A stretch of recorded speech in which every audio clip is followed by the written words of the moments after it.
प्यारे विद्यार्थियों, अज असी कहानी पढ़नी हैगी है जी थोड़ी दूसरी है the portrait of lady. Portrait of lady एक औरत का रेखा चित्र। बेटे ये पोर्ट्रेट तस्वीर जी असी पोर्ट्रेट का मतलब होंगे तस्वीर बनाना, बट इत्थे तस्वीर जी है वो शब्दों की तस्वीर है, रंगां की तस्वीर नहीं। तो वो शब्दों के नाल सानू दादी माँ का किवें तुआरफ कराउंदा है, किवें दादी माँ बारे राइटर दसदा है। खुशवंत सिंह ने अपने दादी माँ के बारे में ये लैसन लिखा the portrait of lady. Please बच्चे अपनी टैक्सट बुक जी हैगी थोड़ी बोर्ड की, ए पनोरमा ऑफ लाइफ, ये उत्ते दूजे पार्ट के उत्ते जाओ। सब तो पहला मैं थोनों खुशवंत सिंह बारे दसांगी। खुशवंत सिंह इंडियन राइटर है इंग्लिश के विच, ते इसने बहुत वधिया काम किया होया पत्रकारी दे विच। वो एक वकील भी सी ते इस दियां दो किताबां बड़ियां ही महत्वपूर्ण ने। एक है train to Pakistan and I shall not hear the nightingale. ये पब्लिक रिलेशन ऑफिसर भी रहा है ते इलस्ट्रेटेड वीकली ऑफ इंडिया का एडिटर भी रहा है। तो इस दियां कहानियां बड़ियां ही पॉपुलर ने देश विदेश के विच। ये जिहड़ी ओहदी दादी माँ की कहानी हैगी, ये दादी माँ का रेखा चित्र हैगा, ये बड़ा पॉपुलर है। ये विच दस्सिया वो असी सारा हुण पढ़ते हैं।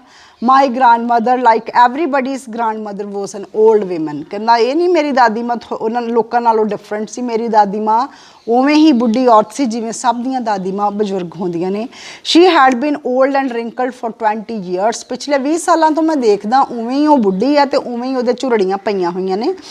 People said that she had once been young and pretty. लोग गल्लां करदे ने कि वो बड़ी अपनी जवानी विच खूबसूरत हुंदी सी, उसका पति भी हुंदा सी।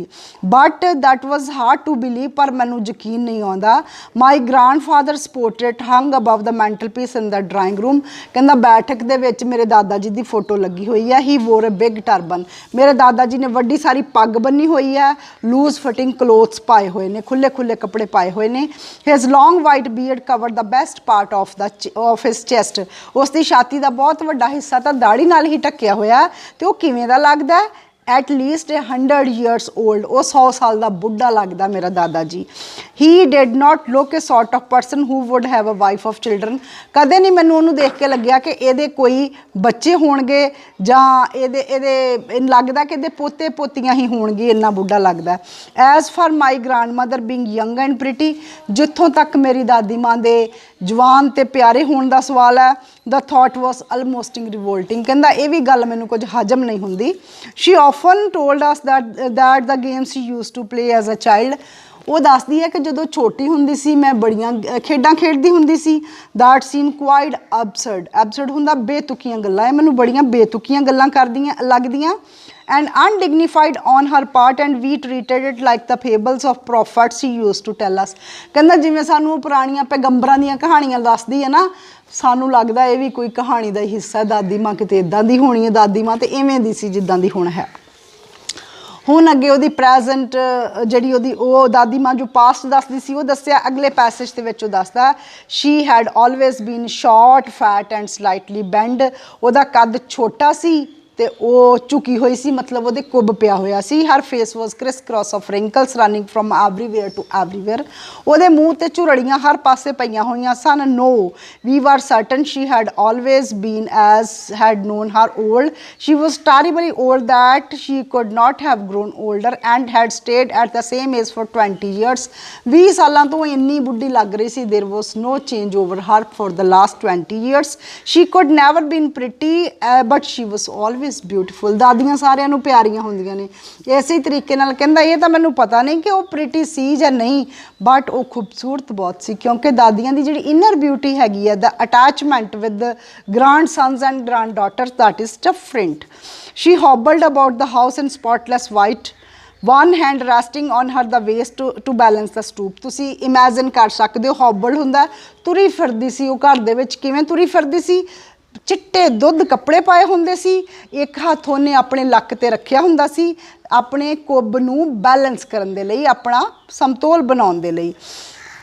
हर सिल्वर लॉक्स वर स्कैटर्ड अनटाइडली ओवर हर पेल पक्कड़ फेस। उहदा थोड़ा रंग बग्गा जिहा सी, पीला जिहा सी, ते ओहदे मूँह ते जिहड़े वाल जिहड़े सी ओहदे घुंघराले वाल, लॉक लिखिया ना लॉक, ओहदे घुंघराले वाल चिट्टे सिल्वर, मतलब ओहदे वाल चिट्टे हो चुके सी। ओहदे मूँह ते ਤੁਰੇ ਫਿਰਦੇ ਸੀ। ਹਰ ਲਿਪਸ ਕੌਨਸਟੈਂਟਲੀ ਮੂਵਡ ਇਨ ਅਨਆਡੀਏਬਲ ਪ੍ਰੇਅਰ, ਤੇ ਉਹਦੇ ਮੂੰਹ ਵਿੱਚ ਹਮੇਸ਼ਾ ਹੀ ਜਿਹੜੀ ਅਰਦਾਸ ਸਾਨੂੰ ਸੁਣਦੀ ਨਹੀਂ ਸੀ, ਉਹ ਹਮੇਸ਼ਾ ਹੀ ਪਾਠ ਗੁਣਗੁਣਾਉਂਦੀ ਸੀ। An expanse of pure white serenity, breathing peace and contentment, she was like the winter landscape in the mountains. ਜਿੱਦਾਂ ਪਹਾੜਾਂ ਦੇ ਵਿੱਚ ਬਰਫ਼ ਪਸਰੀ ਹੁੰਦੀ ਹੈ ਸਿਆਲਾਂ ਦੇ ਵਿੱਚ, ਤੇ ਉਸ ਵੇਲੇ ਜਿੱਦਾਂ ਚਿੱਟੀ ਚਿੱਟੀ ਬਰਫ਼ ਬਿਖਰੀ ਹੁੰਦੀ, ਇਸੇ ਹੀ ਤਰ੍ਹਾਂ ਉਹ ਸਿਰ ਤੋਂ ਲੈ ਕੇ ਪੈਰਾਂ ਤੱਕ ਬਿਲਕੁਲ ਸਾਫ਼ ਸਵੱਛ ਸੀਗੀ। ਮਾਈ ਗ੍ਰੈਂਡ ਮਦਰ ਐਂਡ ਆਈ ਵਰ ਗੁੱਡ ਫਰੈਂਡਸ, ਕਹਿੰਦਾ ਮੈਂ ਤੇ ਮੇਰੀ ਦਾਦੀ ਮਾਂ ਬੜੇ ਚੰਗੇ ਦੋਸਤ ਸਾਂ। My parents left me with her when they went to live in a city and we were constantly ਟੁਗੈਦਰ। ਜਦੋਂ ਮੇਰੇ ਮਾਂ ਬਾਪ ਸ਼ਹਿਰ ਚਲੇ ਗਏ ਰਹਿਣ ਦੇ ਲਈ, ਉਹਨਾਂ ਨੇ ਸੈਟਲ ਹੋਣਾ ਸੀ, ਤੇ ਉਹ ਮੈਨੂੰ ਦਾਦੀ ਮਾਂ ਕੋ ਛੱਡ ਗਏ। She use to wake me up in the morning and get me ready for school, ਉਹ ਮੈਨੂੰ ਜਗਾਉਂਦੀ, ਸਕੂਲ ਲਈ ਤਿਆਰ ਕਰਦੀ। She said her morning prayers in monotonous sing-song while she bathed and dressed me in the hope that I would listen to get and know it by heart। मेरी दादी माँ ਨੂੰ ਯਕੀਨ ਸੀ ਕਿ ਮੇਰੀ ਆਵਾਜ਼, ਮੇਰੇ ਪਾਠ ਦੀ ਆਵਾਜ਼ ਸੁਣ ਕੇ ਮੇਰਾ ਪੋਤਾ ਵੀ ਪਾਠ ਗੁਰਬਾਣੀ ਯਾਦ ਕਰ ਲਵੇਗਾ। ਆਈ ਲਿਸਨਡ, ਕਹਿੰਦਾ ਸੁਣ ਤਾਂ ਮੈਂ ਲੈਂਦਾ, but I loved her voice but never bother to learn. ਮੈਂ ਉਹਦੀ ਆਵਾਜ਼ ਨੂੰ ਤਾਂ ਸੁਣਦਾ, ਬਟ ਕਦੇ ਮੈਂ ਉਸਨੂੰ ਯਾਦ ਕਰਨ ਦੀ ਕੋਸ਼ਿਸ਼ ਨਾ ਕੀਤੀ। Then she would fetch me my wooden slate, ਫਿਰ ਉਹ ਮੇਰੀ ਫੱਟੀ ਫੜਾਉਂਦੀ।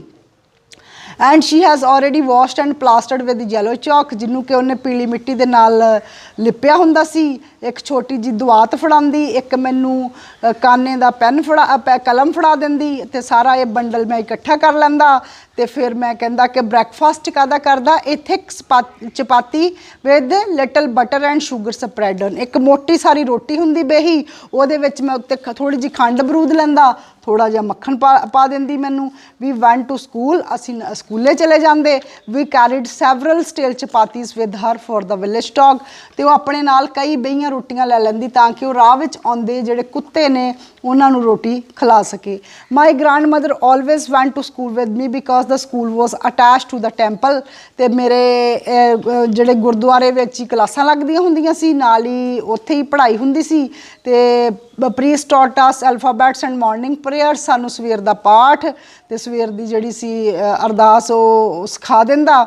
ਅਤੇ ਅਸੀਂ ਸਾਰੇ ਬੱਚੇ ਜਿਹੜੇ ਸੀ ਰੋਜ਼ ਦੇ ਵਿੱਚ ਬੈਠ ਜਾਂਦੇ, ਵਰਾਂਡੇ ਦੇ ਵਿੱਚ ਬੈਠ ਜਾਂਦੇ, singing the alphabets and the prayers in the chorus. And my grandmother sat inside reading the scripture, ਅਤੇ ਮੇਰੀ ਦਾਦੀ ਮਾਂ ਅੰਦਰ ਸਕ੍ਰਿਪਚਰਸ ਮਤਲਬ ਪਾਠ ਅੰਦਰ ਗੁਰਬਾਣੀ ਦਾ ਜਾਪ ਕਰ ਲੈਂਦੀ। And we had both finish, ਜਦੋਂ ਉਹ ਪਾਠ ਕਰ ਲੈਂਦੀ ਮੈਂ ਆਪਣਾ ਲੈਸਨ ਪੜ੍ਹ ਲੈਂਦਾ, ਮੈਂ ਆਪਣੇ ਊੜਾ ਐੜਾ ਈੜੀ ਜੋ ਕੁਛ ਵੀ ਲੱਗਾ ਹੋਇਆ ਸੀ ਉਹ ਸਾਰਾ ਕੁਛ ਪੜ੍ਹ ਲੈਂਦਾ।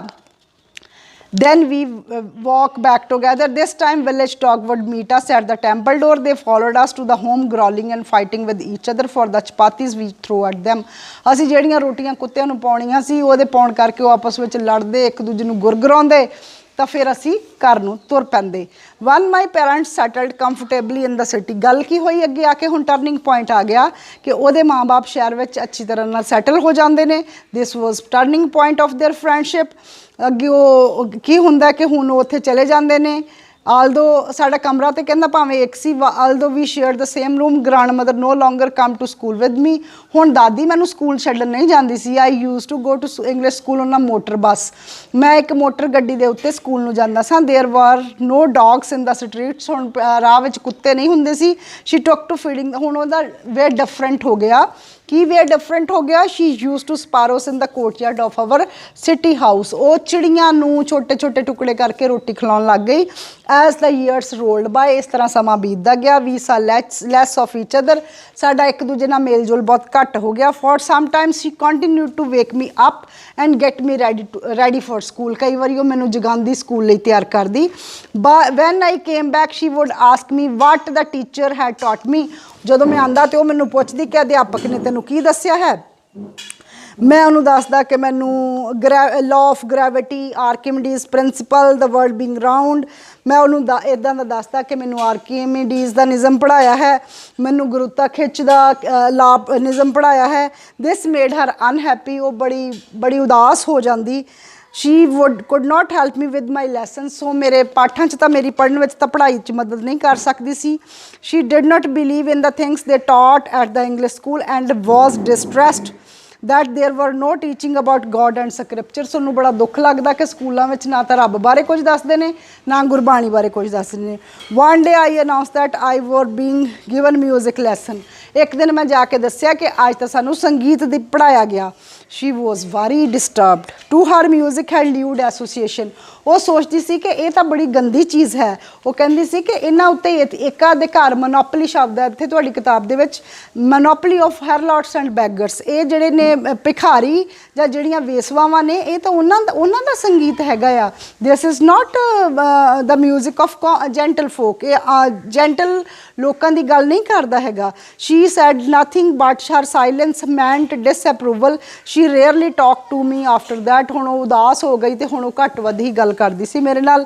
ਫਿਰ ਮੈਂ ਉਸ ਤੋਂ ਬਾਅਦ ਰਾਈਟਰ ਕਹਿੰਦਾ ਕਿ ਹੋਰ ਟਰਨਿੰਗ ਪੁਆਇੰਟ ਆਇਆ। ਉਹ ਯੂਨੀਵਰਸਿਟੀ ਚਲਾ ਜਾਂਦਾ ਰਾਈਟਰ ਤੇ ਉੱਥੇ ਉਹਨੂੰ ਆਪਣਾ ਕਮਰਾ ਮਿਲ ਜਾਂਦਾ ਜਿਹੜਾ ਹੋਰ ਵੱਖਰਾ ਕਮਰਾ ਹੋਣ ਕਰਕੇ ਉਹਨਾਂ ਦਾ ਆਪਸ ਵਿੱਚ ਜਿਹੜਾ ਲਿੰਕ ਸੀ ਉਹ ਬਹੁਤ ਘੱਟ ਜਾਂਦਾ ਫਰੈਂਡਸ਼ਿਪ ਦਾ।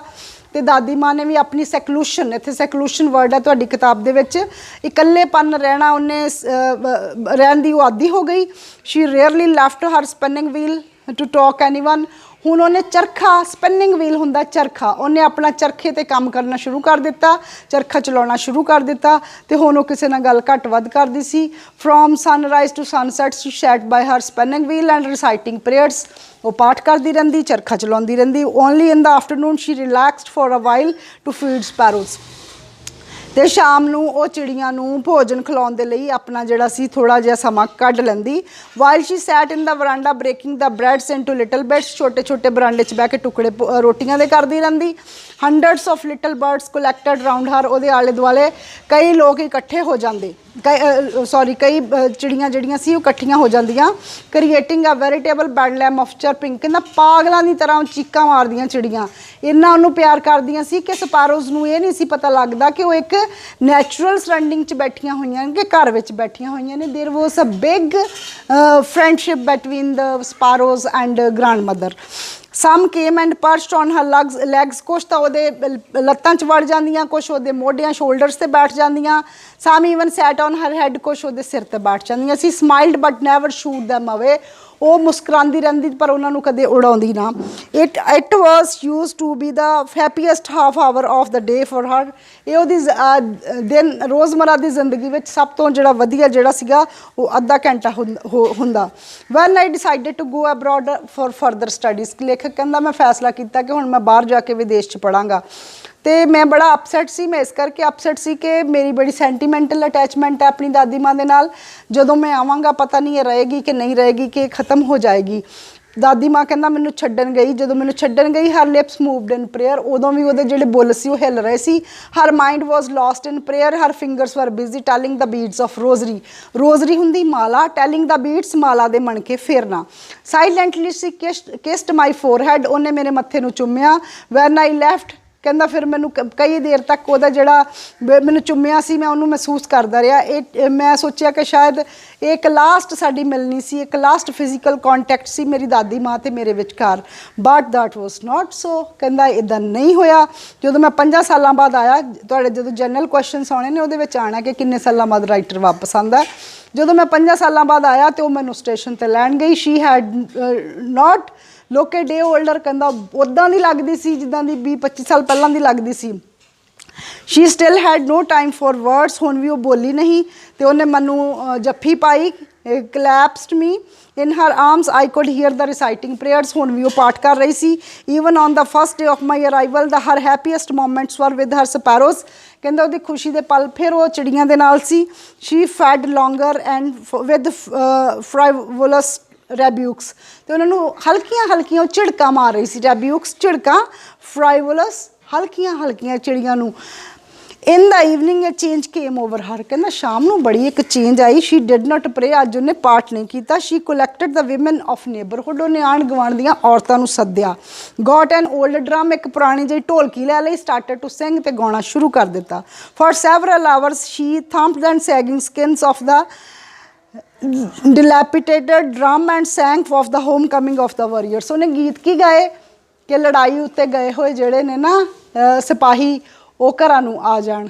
ਉਹਨੇ ਸੈਪਰੇਸ਼ਨ ਤੋਂ ਮਿਲਣ ਦੇ ਗੀਤ ਗਾਏ। We had to persuade her to stop, ਅਸੀਂ ਉਸਨੂੰ ਮਨਾਇਆ ਕਿ ਬਸ ਕਰ ਦਾਦੀ ਮਾਂ, ਟੂ ਅਵੋਇਡ ਓਵਰਸ ਟ੍ਰੇਨਿੰਗ, ਬਿਮਾਰ ਹੋ ਜਾਏਂਗੀ। That was the first time since I had known her that she did not pray. पहली बार मैं जिंदगी कहता देखा कि उसने अज अरदास नहीं की सी, उसने अज पाठ नहीं किया सी। अगली सवेर नूं दादी जिहड़ी सी वो बीमार पै गई। डॉक्टर ने कहा कोई गल नहीं, ठीक हो जाएगी। पर मेरी दादी माँ अलग तरह नाल सोचती सी। दादी माँ बड़ी रिलीजियस लेडी सी। उसने कहा कि हुण मेरा अंतिम समा आने वाला है, तो उन्हें परिवार दे नाल हुण गाउण वजाउण तो बाद परिवार दे नाल गल करनी बंद कर दित्ती। उन्हें कहा कि मैनूं वार वार ना बुलाओ। लेखक चाहुंदा सी कि असीं उहदे नाल गल करिए, पर उन्हें मना कर दिता। वी प्रोटेस्टेड, लेखक कहंदा सी प्रोटेस्ट भी कीता, but she ignored our protest. She lay peacefully in the bed praying the telling the beads even before we could. ਲੇਖਕ ਕਹਿੰਦਾ ਅਸੀਂ ਇਹ ਸਾਰਾ ਕੁਝ ਦੇਖ ਹੀ ਰਹੇ ਸੀ। ਹਰ ਲਿਪਸ ਸਟਾਪ ਮੂਵਿੰਗ, ਉਹਦੇ ਬੁੱਲ ਹਿੱਲਣੋਂ ਬਿਲਕੁਲ ਬੰਦ ਹੋ ਗਏ। And the rosary fell from her lifeless fingers, ਤੇ ਉਹਦੀਆਂ ਜਿਹੜੀਆਂ ਬੇਜਾਨ ਉਂਗਲਾਂ ਸੀ ਉਹਨਾਂ ਦੇ ਵਿੱਚੋਂ ਮਾਲਾ ਡਿੱਗ ਪਈ। ਇਹ peaceful pallor spread on her face, ਉਹਦੇ ਚਿਹਰੇ ਦੇ ਉੱਤੇ ਇੱਕ ਸ਼ਾਂਤੀ ਪਸਰ ਗਈ। We knew that she was dead, ਸਾਨੂੰ ਪਤਾ ਲੱਗ ਗਿਆ ਕਿ ਉਹ ਮਰ ਚੁੱਕੀ ਹੈ। We lifted off the bed, her off the bed, ਅਸੀਂ ਉਸ ਨੂੰ ਬੈੱਡ ਤੋਂ ਉਤਾਰਿਆ ਜਿੱਦਾਂ ਕਿ ਕਸਟਮ ਸੀਗਾ।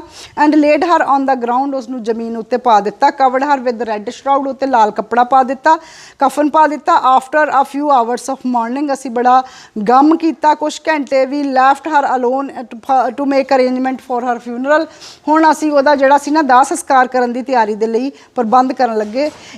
ਹੁਣ ਅਗਲੀ ਜਿਹੜੀ ਇੱਕ ਚੇਂਜ ਹੈਗੀ ਆ ਉਹ ਦੱਸਣੀ ਬਹੁਤ ਜ਼ਰੂਰੀ ਹੈ। ਰਾਈਟਰ ਉਹਨੂੰ ਸਾਂਝਾ ਕਰਦਾ ਸਾਡੇ ਨਾਲ। In the evening we went to her room with a crude stretcher to take her to be cremated। ਅਸੀਂ ਸ਼ਾਮ ਨੂੰ ਕਹਿੰਦਾ ਜਿਹੜੀ ਉਹ ਜਿਸ ਉੱਤੇ ਮਰੇ ਬੰਦੇ ਨੂੰ ਪਾਉਂਦੇ ਨੇ ਉਹ ਜਿਹੜੀ ਸੀ ਲੱਕੜ ਦਾ ਬਣਿਆ ਹੋਇਆ ਕਰੂਡ ਸਟਰੈਚਰ ਉਹ ਲੈ ਕੇ ਜਦੋਂ ਗਏ। ਦ ਸਨ ਵਾਜ਼ ਸੈਟਿੰਗ, ਸੂਰਜ ਛੁਪ ਰਿਹਾ ਸੀ। Had lit her room and veranda with blaze of golden light, ਸੁਨਹਿਰੀ ਜਿਹੀ ਰੋਸ਼ਨੀ ਜਿਹੜੀ ਸੂਰਜ ਦੀ ਉਹ ਆ ਰਹੀ ਸੀ। ਤੇ ਕੀ ਹੁੰਦਾ all over the verandah and in her room right up to where she lay dead stiff wrapped in her red shroud, ਜਿੱਥੇ ਉਹਨੂੰ ਲਾਲ ਕੱਪੜੇ ਵਿੱਚ ਲਪੇਟ ਕੇ ਲੰਬੇ ਪਾਇਆ ਹੋਇਆ ਸੀ। Thousands of sparrow sat scattered on the floor, ਹਜ਼ਾਰਾਂ ਜਿਹੜੀਆਂ ਚਿੜੀਆਂ ਸੀਗੀਆਂ ਉਹ ਉੱਥੇ ਚੁੱਪਚਾਪ ਸ਼ਾਂਤੀ ਦੇ ਨਾਲ ਲੇਟੀਆਂ ਹੋਈਆਂ ਸੀ, ਬੈਠੀਆਂ ਹੋਈਆਂ ਸੀ। ਦੇਅਰ ਵਾਜ਼ ਨੋ ਚਰਪਿੰਗ, ਅੱਜ ਉਹ ਬਿਲਕੁਲ ਚਹਿਚਹਾ ਨਹੀਂ ਰਹੀਆਂ ਸੀ। We felt sorry for the birds and my mother fetched some bread for them। ਅਸੀਂ ਬੜਾ ਨਮੋਸ਼ੀ ਜਿਹੀ ਮਹਿਸੂਸ ਕੀਤੀ ਤੇ ਮੇਰੀ ਮਾਂ ਗਈ, ਉਹਨੇ ਬ੍ਰੈਡ ਲਿਆਂਦੀ, ਉਹਨੂੰ ਰੋਟੀ ਲਿਆਂਦੀ, ਉਹਦੇ ਛੋਟੇ ਛੋਟੇ ਟੁਕੜੇ ਕੀਤੇ ਤੇ ਛੋਟੇ ਛੋਟੇ ਟੁਕੜੇ ਕਰਕੇ ਤੇ ਉਹਨਾਂ ਵੱਲ ਸੁੱਟ ਦਿੱਤੇ। ਦ ਸਪੈਰੋਸ ਟੁੱਕ ਨੋ ਨੋਟਿਸ ਆਫ ਬ੍ਰੈਡ, ਚਿੜੀਆਂ ਵਿਚਾਰੀਆਂ ਨੇ ਤਾਂ ਬ੍ਰੈਡ ਵੱਲ ਦੇਖਿਆ ਹੀ ਨਹੀਂ, ਉਸ ਰੋਟੀ ਵੱਲ ਤੱਕਿਆ ਵੀ ਨਹੀਂ। ਵੈਨ ਕਿੰਨੀਆਂ ਉਹ ਫਰਾਈਵਲਸਲੀ ਕਿੱਦਾਂ ਉਹ ਬ੍ਰਿਸਕਲੀ ਮੂਵ ਕਰਦੀਆਂ ਸੀ, ਕਿੱਦਾਂ ਚਰਪ ਕਰਦੀਆਂ ਸੀ। ਬਟ ਦੇਖੋ ਪੰਛੀਆਂ ਨੇ ਵੀ ਫੀਲ ਕੀਤਾ ਕਿ she is no more and now we will eat no food, ਤੇ ਉਹਨਾਂ ਨੇ ਕੋਈ ਭੋਜਨ ਨਹੀਂ ਖਾਧਾ, ਕੋਈ ਦਾਣਾ ਨਹੀਂ ਖਾਧਾ। When we carried my grandmother's corpse off, ਜਦੋਂ ਅਸੀਂ ਲਾਸ਼ ਲੈ ਕੇ ਗਏ, ਫਲਿਊ ਅਵੇ ਕੁਆਇਟਲੀ, ਉਹ ਚੁੱਪ-ਚਾਪ ਉੱਡ ਗਈਆਂ। Next morning the sweeper swept the bread crumbs into the dustbin, ਅਗਲੇ ਦਿਨ ਜਿਹੜਾ ਨੌਕਰ ਸੀਗਾ ਉਹਨੇ ਉਹ ਜਿਹੜੇ ਡਸਟਬਿਨ ਦੇ ਵਿੱਚ ਸਾਰੇ ਛੋਟੇ ਛੋਟੇ ਟੁਕੜੇ ਪਾ ਦਿੱਤੇ ਆ। ਇੱਥੇ ਦੇਖੋ ਇੱਕ ਖਾਸ ਜਿਹੜੇ ਸ਼ਬਦ ਆਉਂਦੇ ਨੇ ਮੈਂ ਤੁਹਾਨੂੰ ਵਿੱਚ ਦੱਸ ਹੀ ਚੁੱਕੀ ਹਾਂ। ਜਿੱਦਾਂ ਫੇਬਲ ਆਉਂਦਾ ਆ, ਫੇਬਲ ਹੁੰਦੀ ਕੋਈ ਕਹਾਣੀ ਪੁਰਾਣੀ। ਪ੍ਰੋਫਿਟ ਆਉਂਦਾ, ਕ੍ਰਿਸ ਕ੍ਰੋਸ ਆਉਂਦਾ, ਟੈਰੀਬਲ ਆਉਂਦਾ, ਹੋਬਲ ਆਉਂਦਾ, ਰੋਜ਼ਰੀ ਮਾਲਾ ਮੈਂ ਤੁਹਾਨੂੰ ਦੱਸ ਚੁੱਕੀ ਹਾਂ। ਇਨऑडिबल ਜਿਹੜੀ ਸੁਣੀ ਨਹੀਂ ਜਾ ਸਕਦੀ, ਸਰੈਨਿਟੀ ਸ਼ਾਂਤੀ, ਪੀਸ, ਕੰਟੈਂਟਮੈਂਟ, ਮੋਨਟੋਨੀਅਸ ਡਲ, ਰੈਪੀਟੀਸ਼ਨ ਜਿਹੜਾ ਉਹ ਕਰਦੀ ਸੀ। ਸਕ੍ਰਿਪਚਰ ਹੈਗਾ ਪਾਠ। ਲਿਊਡ ਕੀ ਹੁੰਦਾ, ਲਿਊਡ ਹੁੰਦਾ ਓਬਸੀਨ, ਗੰਦਾ। ਮੋਨੋਪਲੀ ਏਕਾਧਿਕਾਰ, ਇਹ ਤੁਹਾਡੇ ਔਖੇ ਸ਼ਬਦ ਸੀ ਜਿਹੜੇ ਇਸ ਲੈਸਨ ਵਿੱਚ ਆਉਂਦੇ ਨੇ। ਹੈਰਲਾਟ ਵੇਸਵਾਵਾਂ ਮੈਂ ਤੁਹਾਨੂੰ ਦੱਸ ਚੁੱਕੀ ਹਾਂ। ਸ਼ਰਾਊਡ ਕਫਨ ਤੁਹਾਨੂੰ ਦੱਸਿਆ।